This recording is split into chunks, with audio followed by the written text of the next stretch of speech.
Кун комбатты достар. Добрый день, дорогие друзья! Рада приветствовать всех гостей и участников второго международного фестиваля Танлие. Сегодня мы хотели бы пригласить вас на онлайн-экскурсию в прекрасный мир балета, а именно на лекцию, посвященную национальному балету Казахстана, которую проведу для вас я, балетовед, профессор искусствоведения Гульнара Жумасиитова. А поможет мне в этом мой докторант и по совместительству ведущая солистка театра Астана Балет Дилара Шумаева. Здравствуйте! Сегодня мы расскажем вам, в каком направлении развивается национальный балет Казахстана и о творческих поисках наших молодых хореографов. Я думаю, эта тема будет интересна всем, кому интересна наша культура, и тем, кто хочет знать, чем живет и дышит балет Казахстана сегодня. Позвольте для тех, кто не так хорошо знаком с танцевальным искусством казахов, провести небольшой экскурс в историю. Первыми древними памятниками искусства, в том числе и танцевального творчества степных племен, стали петроглифы и наскальные рисунки урочища Тамгалы и Чулакских гор, датируемые учеными вторым-первым тысячелетиями до нашей эры. На них запечатлены обрядовые сцены и сюжетные картины, включающие изображения солнцеликого тотема и силуэты танцующих людей, взявшихся за руки.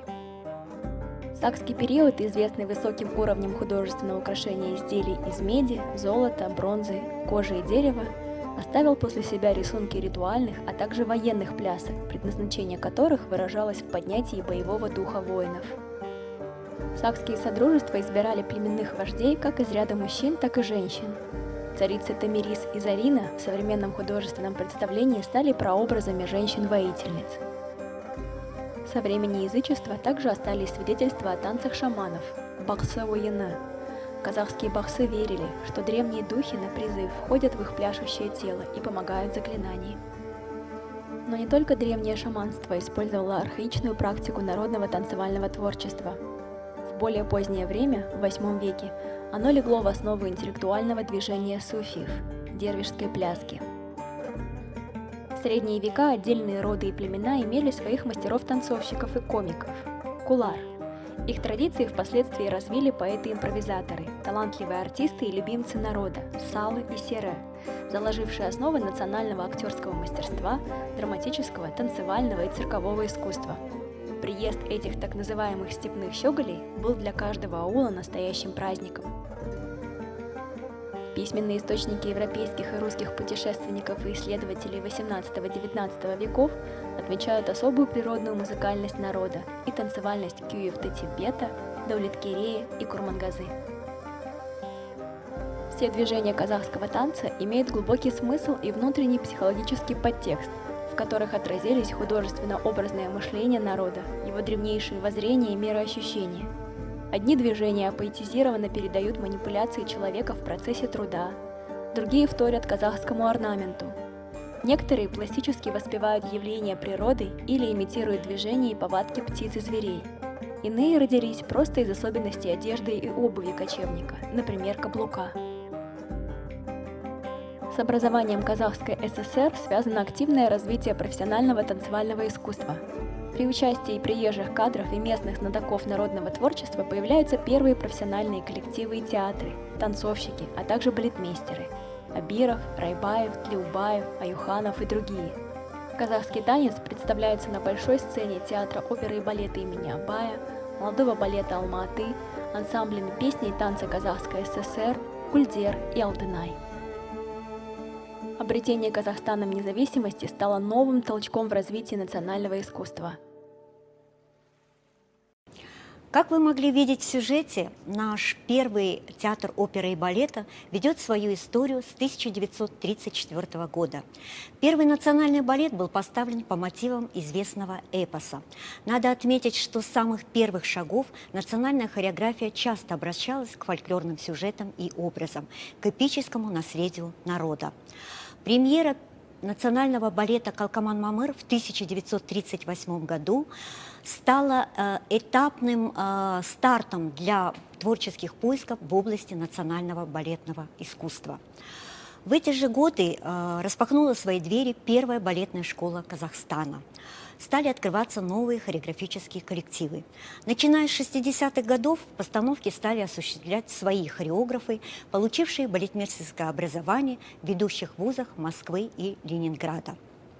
Балетмейстерами, которые развивали и раздвигали рамки национального балетного искусства, было осуществлено немало интересных постановок, но, к сожалению, ни одна из постановок того времени не вошла в золотой фонд национального балетного искусства. Таким образом, казахстанский балет насчитывает уже более 80 лет. Что же мы имеем сегодня? В период обретения Казахстаном независимости наблюдался переход от советской идеологии к стремлению выстроить новую национальную идентичность, которая отвечала бы духу времени. Эта эпоха ознаменовалась формированием нового образа человека, приобщенного не просто к истории прошлого казахского народа, но и транслирующего духовно-ценностные идеи нового общества. С наступлением нового тысячелетия казахстанская хореография поднялась на новый виток своего развития. Обретение независимости, перенос столицы, государственные программы в области культуры и искусства, открытие новых театров и академий хореографии в столице – все эти факторы способствовали тому, что в хореографическом искусстве Казахстана произошли существенные изменения и яркие достижения, которые, в принципе, были бы невозможны без изменений в мировом балете, в ушедшем уже в прошлое XX веке. В первую очередь, это, конечно, влияние глобализации на искусство хореографии в целом. Если децентрализация и расширение доступности театров для масс привнесли в танец разнообразие, то фактор глобализации привнес универсальность. Открытый к новым формам и культурам, сегодняшний балет будто бы добился своего изначального стремления стать космополитом. Первой стадией этого процесса можно назвать начавшийся обмен танцовщиками, педагогами и хореографами между странами. Второй – деятельность Дягилева и легендарного русского балета в Париже, которая способствовала культурной миграции танцовщиков. Третий – это период железного занавеса, когда сенсация строилась вокруг политической эмиграции танцовщиков, как это случилось с Нуриевым и Барышниковым. Современная стадия, когда смена жительства для артистов балета стала частью их профессии. Дилара, данный аспект глобализации в балете, мне кажется, имеет место и в коллективе, который представляете вы. Да, вы абсолютно правы. Сегодня большинство балетных компаний мультинациональны. И наш театр «Астана Балет» тоже не является исключением. Он стал творческим домом для хореографов, исполнителей совершенно различных танцевальных стилей, направлений, школ со всего мира. Еще один интересный момент глобализации – это репертуарная политика, которая сегодня диктуется театрами. Конечно, основное место продолжает занимать классическое наследие, однако в репертуар входят и современные постановки актуальных хореографов, выдающихся мастеров. Отдельное, хоть и небольшое место, отдано спектаклям на национальную тематику. Театр «Астана-опера» предложил свой путь развития данного направления, активно приглашая для постановки хореографов из разных стран. В их постановках мы можем видеть, как художники другой культуры и балетной школы трансформируют свое видение на казахский народный фольклор. Наш бывший соотечественник, ныне работающий в Европе, Вакиль Усманов на сцене этого театра осуществил постановку балета «Карагөз» на музыку Газизы Жубановой по драме Мухтара Ауэзова. В прошлом сезоне тоже западный хореограф Патрик Дебан поставил оригинальный балет «Зов степи», в котором притворил философские раздумья о прошлом и настоящем казахов языком современной хореографии. Музыкальная аранжировка на основе партитуры балета Тлеса Кашгалиева «Степная легенда» и фрагментов музыки других композиторов, а также визуальные сценические решения помогли хореографу создать интересную хореографическую легенду. Удивительно, как балетмейстеру-постановщику удалось найти тонкую грань и через современный язык танца с элементами традиционных национальных движений раскрыть душу казахского народа. Основная мысль всей этой истории заключается в том, что движение вперед невозможно без осознания своих корней и уважения к прошлому, к своим предкам. В отличие от балета «Зов степи», балет «Карагойс» уже появлялся на сцене казахских балетных театров, потому что в 90-х годах на сцене старейшего театра оперы и балета имени Абая эту постановку осуществил хореограф Георгий Алексидзе. Однако в дальнейшем времена перестройки, закрытие нашего главного театра оперы и балета имени Абая на долгий ремонт и открытие второго оперного театра в Астане не способствовали глубоким и результативным поискам в этой области. Многие постановки осуществлялись по государственному заказу, они все были в основном скромные, небольшие во всех отношениях. Приглашались как отечественные, так и зарубежные хореографы, и результатом таких поисков в 2009 году стал балет «Тлеп и Сарыкыз» на музыку Алмаса Серкебаева в хореографии американского хореографа Маргоса Пингтон. Интересным моментом стало то, что впервые этот спектакль поставлен не по государственному заказу, а по инициативе мецената. Американский хореограф смог заинтересовать артистов балета и привлечь творческую группу театра, освоить новую необычную стилистику современного танца. Музыкальная драматургия балета строилась на взаимодействии академической музыки, поп-музыки и фольклора. Примечательно, что композитор часто вводит в оркестровку имитацию народных инструментов – кабыза и дамбры. В основе же хореографии – неоклассический танец с порой неожиданными акробатическими трюками. Таким образом, известные обводки, вращения и поддержки стали иными в спектакле. Национальный колорит же передается за счет небольшого набора элементов движений рук, к примеру, фонтанчик в классическом образе главной героини Сарыкыз. Спустя 6 лет на сцене этого театра была осуществлена постановка балета «Легенды Великой степи», приуроченная к празднованию 550-летия казахского ханства. Постановку осуществила народная артистка Республики Казахстан, блистательная балерина в прошлом, ныне художественный руководитель балетной труппы театра оперы и балета имени Абая Гульжан Туткибаева. Балет был поставлен на сборную музыку казахстанских композиторов. Сюжетная основа балета не опирается на какое-то конкретное произведение, а создана Туткибаевой как ее собственное видение прошлой истории нашего народа, где имеются две линии – личная история взаимоотношений главных героев и общая линия истории народа.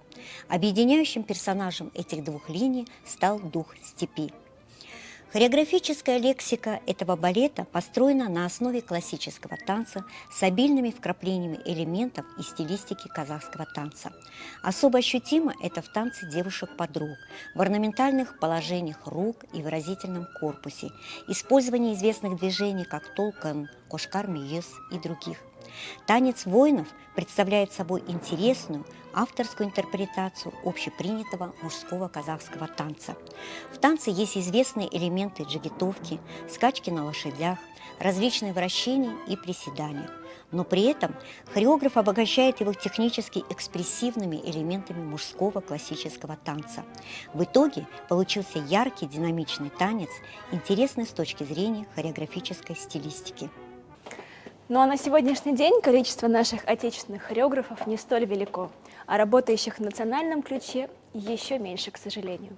Однако одним из самых ярких имен, которые мы сегодня хотели бы вам представить, является имя Айгуль Тати, заслуженного деятеля Казахстана и балетмейстера театра «Астана-балет», которая в прошлом являлась моим педагогом казахского танца в балетном училище. Фактор преемственности нельзя не отметить в творчестве Айгуль Тати, которая смогла создать свой оригинальный стиль и неповторимый индивидуальный авторский почерк.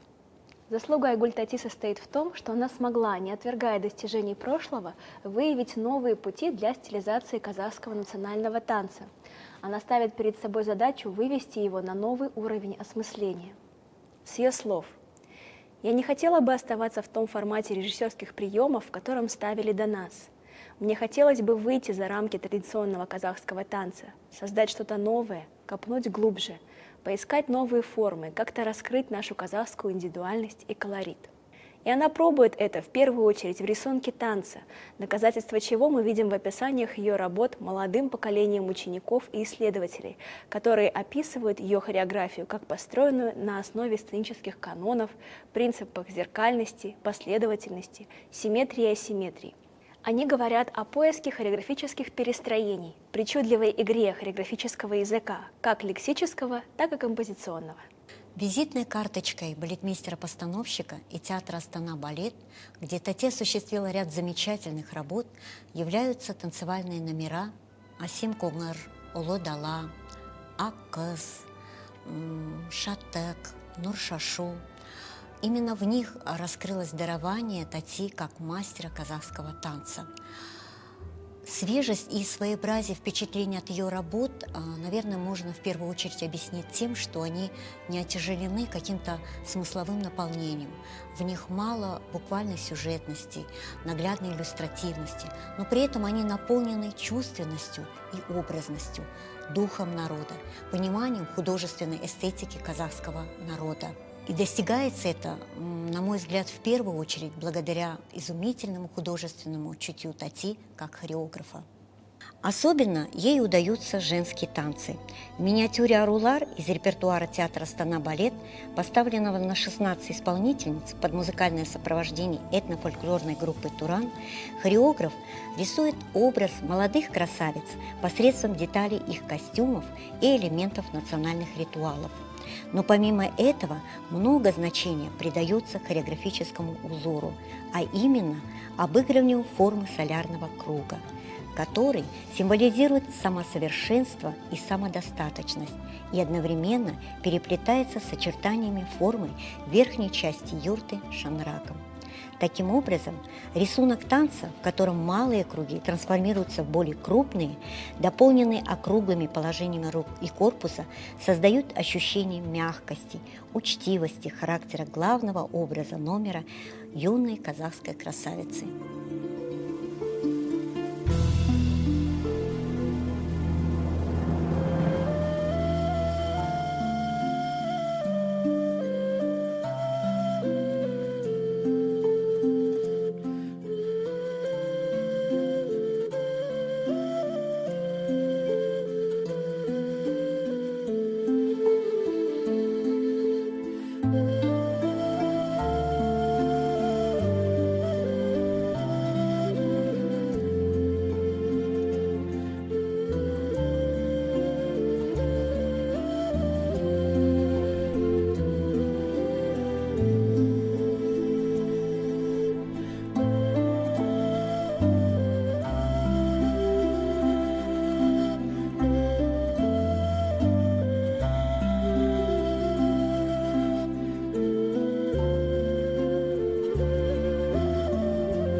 Жанр балетного спектакля продолжает развивать в этом театре другой молодой хореограф, заслуженный деятель Республики Казахстан Мукарам Авахри. Несмотря на то, что ее творческая деятельность как постановщика началась с приходом в этот театр, она уже известна как автор пластически безупречных танцевальных миниатюр и оригинальных по замыслу одноактных и полномасштабных балетных спектаклей. По мнению критиков, каждый балетный спектакль Мукарам Авахри представляет собой многослойный текст, в котором много сложных и неочевидных образно-смысловых значений. Ее пластическая речь выразительна и пластически очень строга. Особенно хорошо ей удаются постановки, где она работает на стыке казахского, неоклассического и современного танцев. Важной чертой ее творчества является то, что в нем нет четкой привязки к драматургической линии.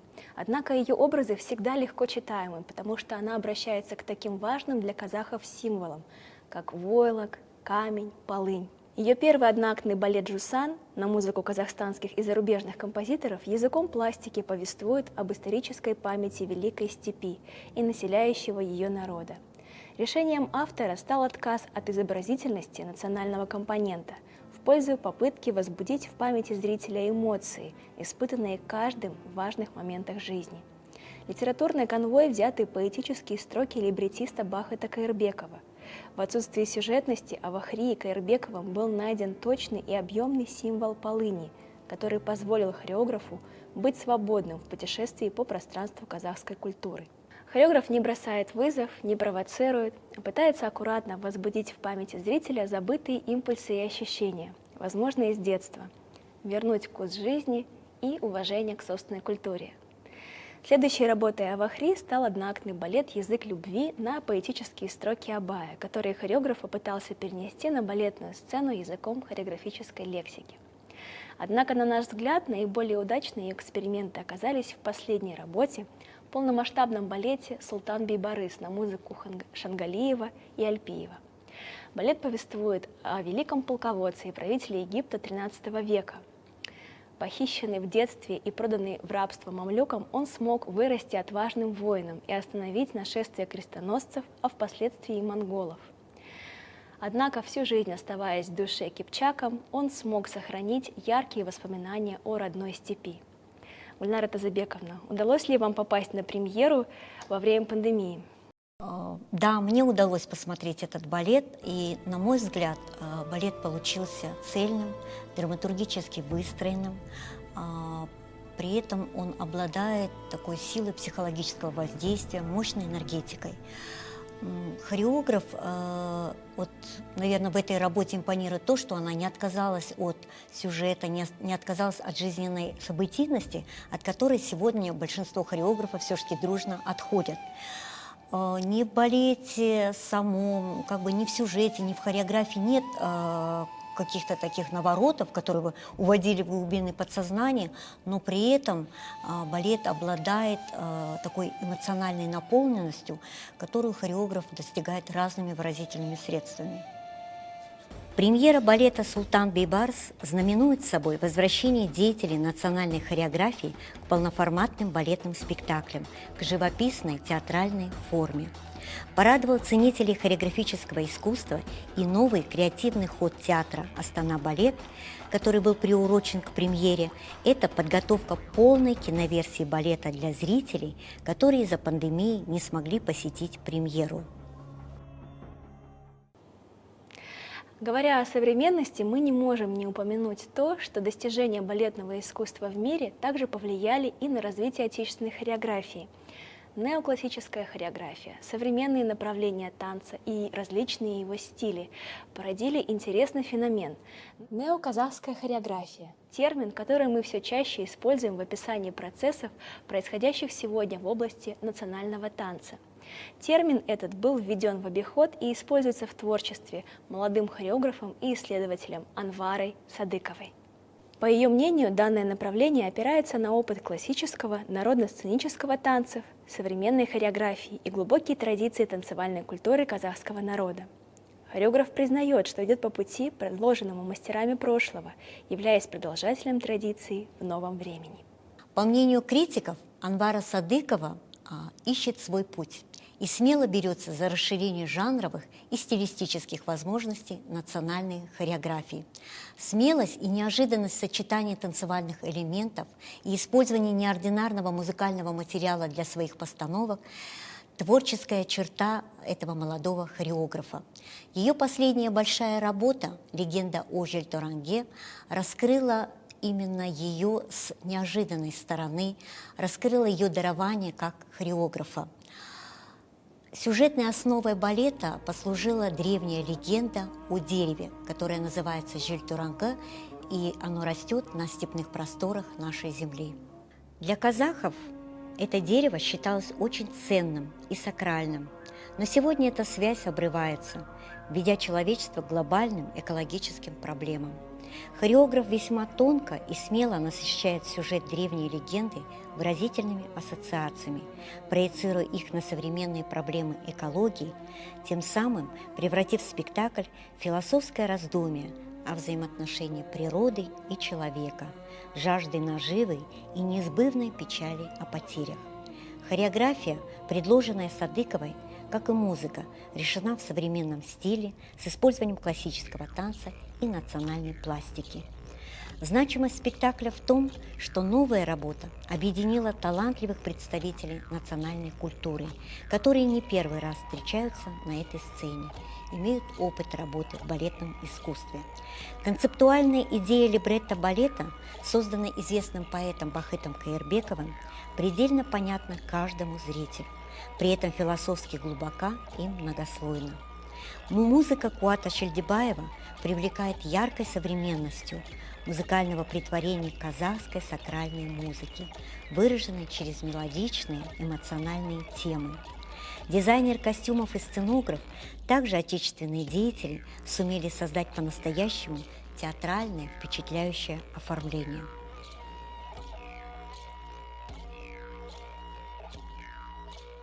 Думается, сегодняшняя наша экскурсия в мир поисков казахстанских хореографов доказывает, что процессы в этой области протекают достаточно активно, начиная от соединения простых движений из казахских игр и обрядов с классическим танцем до постановки танцевальных миниатюр и развернутых полномасштабных балетных спектаклей. Радует, что интерес к национальным спектаклям не угасает. Плеяда талантливых отечественных композиторов и балетмейстеров нескольких поколений обращалась к поиску и сценическому воплощению гармоничного синтеза современной музыки, интересного сюжета и пластического решения, созвучного традиций казахского народного танца. Смелые поиски новой генерации хореографов и композиторов очень положительно встречаются критиками сегодня. Это говорит о том, что визуальная и современная культура очень развита и предлагает неожиданные, а порой эпатажные решения. К ним готовы и зрители, и исполнители, и искусствоведы третьего десятилетия 21 века. Однако не стоит забывать о том, что новые средства выразительности для танца или музыки обязательно должны исходить из традиционного, национального мышления нашего народа, иначе национальная природа танца постепенно нивелируется и исчезает. Бесспорен лишь один факт. Залогом успешного развития жанра национального балета является приход в театр либретистов и композиторов, знающих специфику хореографии, наличие талантливых и ищущих балетмейстеров, болеющих за судьбу отечественной хореографии и, конечно же, высокий исполнительский уровень артистов балета. И на этом мы с вами заканчиваем нашу познавательную небольшую экскурсию в мир национального балета. Мы надеемся, что вам было интересно. Спасибо за внимание. До свидания.